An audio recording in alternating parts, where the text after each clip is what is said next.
go in. We're going to talk about going in today. So, yeah, I'm talking about this book by Norman Fisher, Training in Compassion, which is a commentary on an old Tibetan Buddhist book called Lojong, The Practice of Lojong. And so, yeah, the book is primarily going over these slogans of Lojong practice. I'm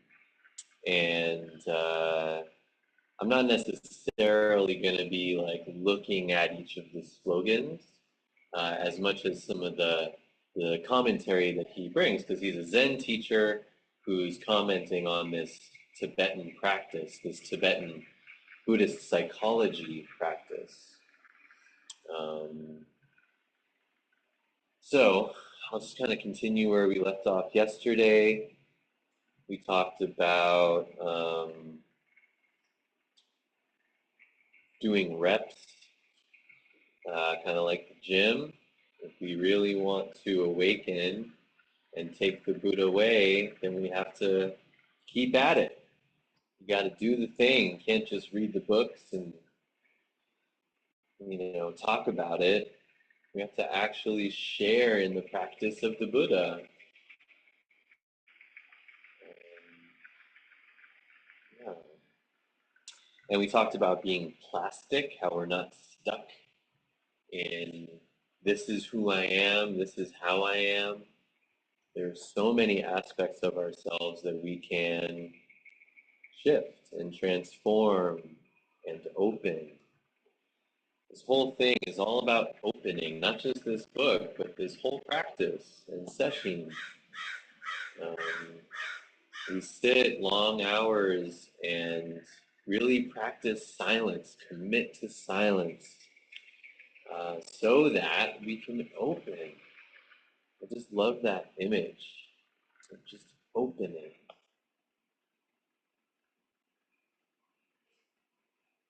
Let that kind of be with you this week. Opening. Let's see. So yeah, I'll just kind of, there's some things I underlined here. He starts talking about the actual practice of working with these slogans that the Lojong presents us. So first thing I underlined here, he says, when you suddenly notice you have forgotten the practice and your mind is muffled with anxiety or worried rumination, use that very moment of forgetting as a cue to remembering instead of just a chance for self-judgment. So I thought that's kind of helpful for sesshin and for our practice in general. Yeah, you will have many times during sesshin where you catch yourself fantasizing or ruminating or really anxious about something and kind of not staying with your breath or with your koan or in this moment. And this is kind of Zazen 101. We say this in our ZMI classes too, our intro classes. When you catch yourself, or even if you're doing Samu and you're weeding and you notice, God, this whole time I've been weeding, I have been fantasizing about lunch. Just really notice when the response to that is, God, I'm so bad at this. Or why aren't I getting any better at this? Or,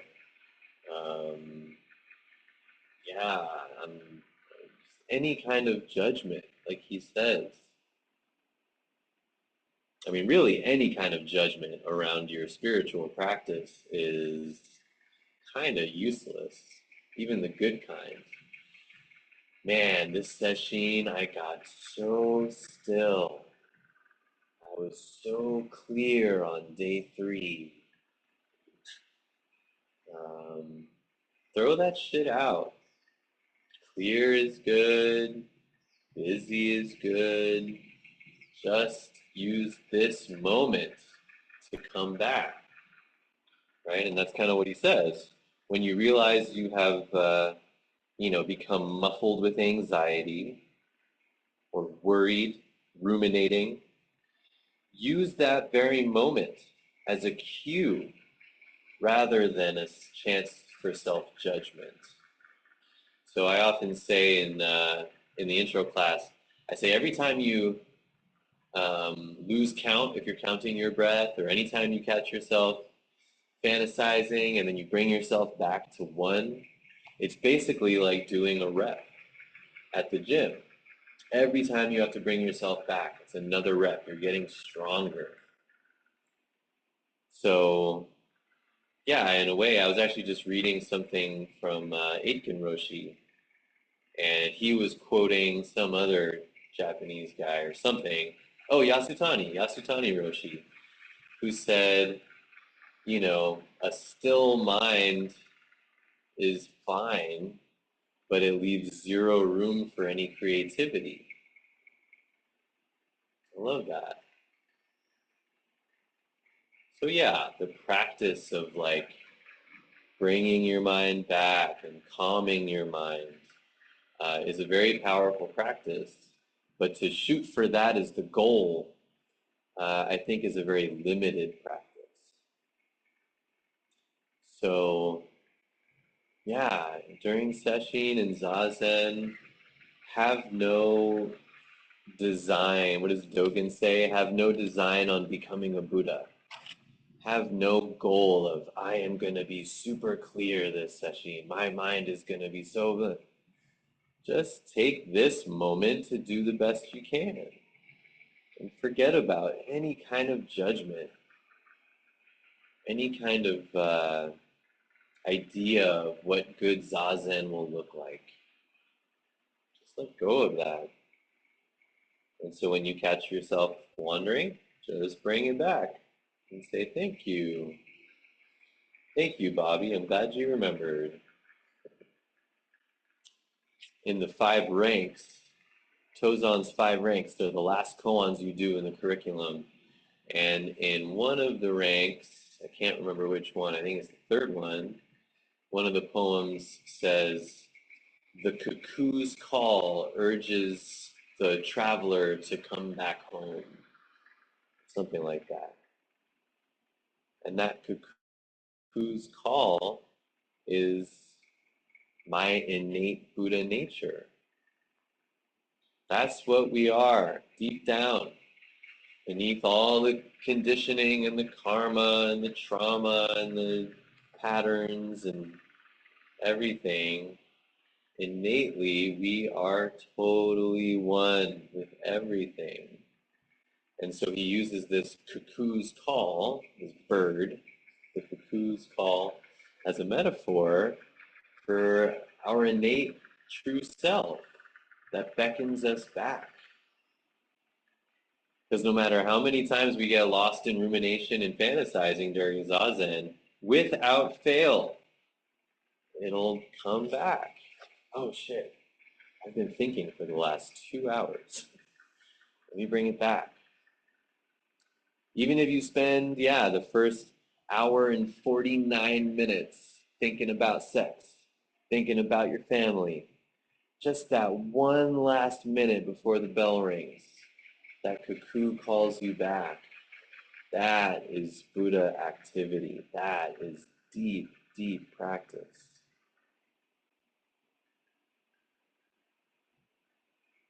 And if we didn't ruminate and get lost in thought, then the cuckoo would have no chance to call. So yeah, be grateful for whatever your mind is doing.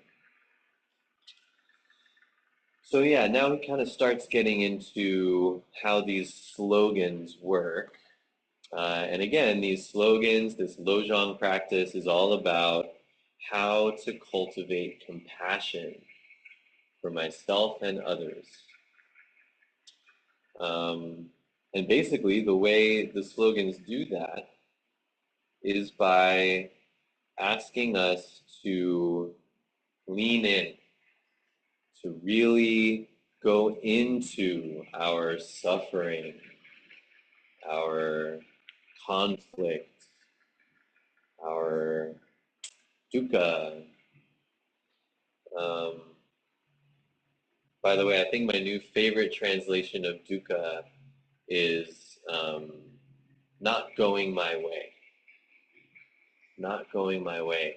And I actually heard that from a guy who was born and raised in Nepal, and his family like ran a Tibetan temple in Nepal. That's where he grew up.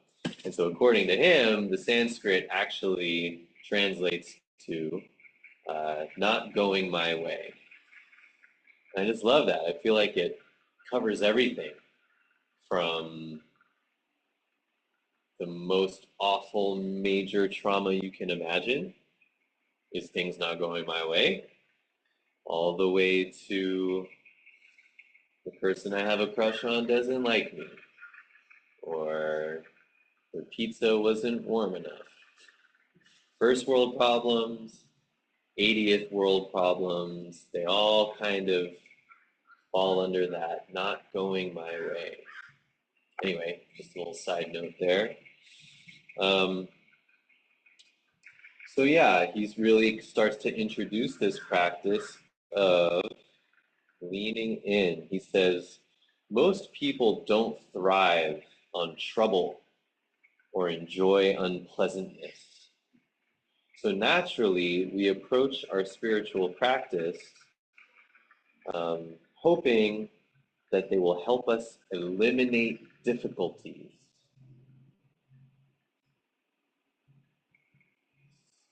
Take a minute to let that soak in. How much of what I do, whether it's sessing or sugar or alcohol or therapy or yoga or volunteering, being of service, how much of all that stuff that I do is the aim of eliminating my difficulties?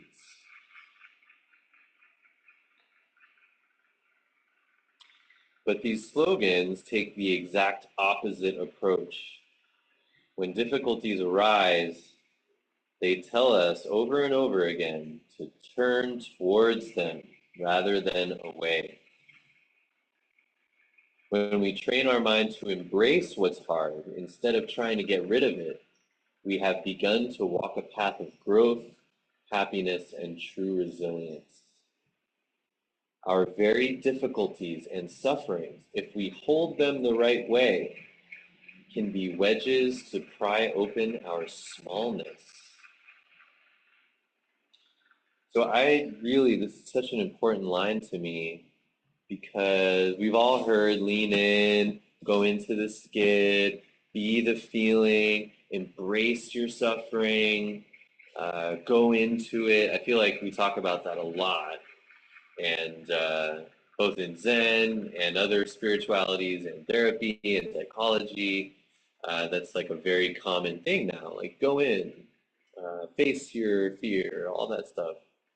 Um, but what I'm really getting from this now is how subtly and how insistently I go into it. I be the feeling, I go into the skid, I face my issues with this assumption that if I do that, eventually I'll feel better. I'll get rid of them. They'll go away. So it's like, yeah, okay, cool. I'll go into it. I'll sit here and I'll welcome my pain. I'm going to go into it. And then eventually it'll go away. And it's tough to talk about, because the fact is it does. It does transform, but not in the way that we think it is, not in the going away kind of way. So I just encourage us all, I'm really talking to myself because I'm still figuring this out. What does it look like to go in, to embrace, to welcome, to invite my pain and my suffering with no aims at getting rid of it?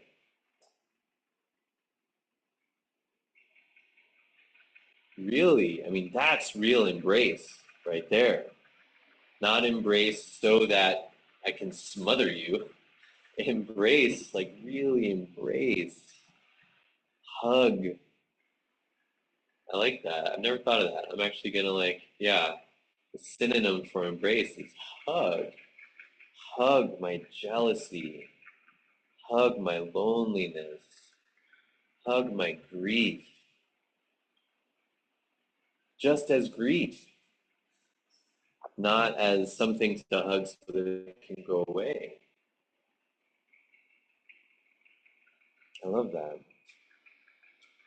And sesshin is, a very unique opportunity to do that. A soft hug for all the stuff that comes up. And it also makes me think of how rare this is. I don't think it has to be. I think people can practice universally, but it's just we're not there. It's so rare. Think of all the people you know, and every time I leave the property here, I'm always struck at how many people in this world pretty much do their job, their family, friends, and vacations. And they're great people. They could be wonderful people, happy, jolly, generous, inviting people, and that's great. But there really is a way to avoid looking at all of this, to avoid looking at anything. Why do I respond this way? What is this? What is this? Where is this? How does this affect the world around me? All of this investigation we do in Zen, it's a really counterintuitive thing to do. I feel like it's much more natural to just avoid looking at all of that and, you know, plan dinner parties. Plan dinner parties, get my work done. That's it. But no, we decide to take this time to be in silence and really open to what is this? Why do we die? Why is there suffering? Who am I really? What am I? What comes next? And it's not necessarily a pleasant journey, but it's really special and it's really, I think it's a service to the universe to take this time to ask these questions and to embrace our suffering. So then the last little quote I'll read, to embrace the suffering of others. Wait, before I go there, sorry. I wanted to mention a koan with regard to leaning in, turning towards ourselves, our delusions, our suffering. It made me think of the koan in the Mumonkan. Seisun recently talked about it, and I think we kind of mentioned it a lot. It comes up. But it's case 19 in the Gateless Gate. Joshu, I think, is with his teacher, Nansen. And Joshu says, what is the Tao? What is totally living in harmony with the world? What is awakening? And Nansen says, ordinary mind is the Tao. Ordinary mind. Just this, whatever it is. Dealing with a dying patient, painting something, breaking your hand, learning Jikido, whatever's going on, just this is complete harmony. Totally awakened. And then Joshu says, should I turn myself towards it? Or should I direct myself towards it? And Nansen says, if you direct yourself, you betray your practice. So then the koan goes on, but I think that's really the important part for this, right? Because essentially Norman Fisher and Lojong says over and over again, lean into it, turn towards it, go into it, go towards it. They keep saying this. And so, yeah, I think it's just helpful to kind of really pinpoint the difference there.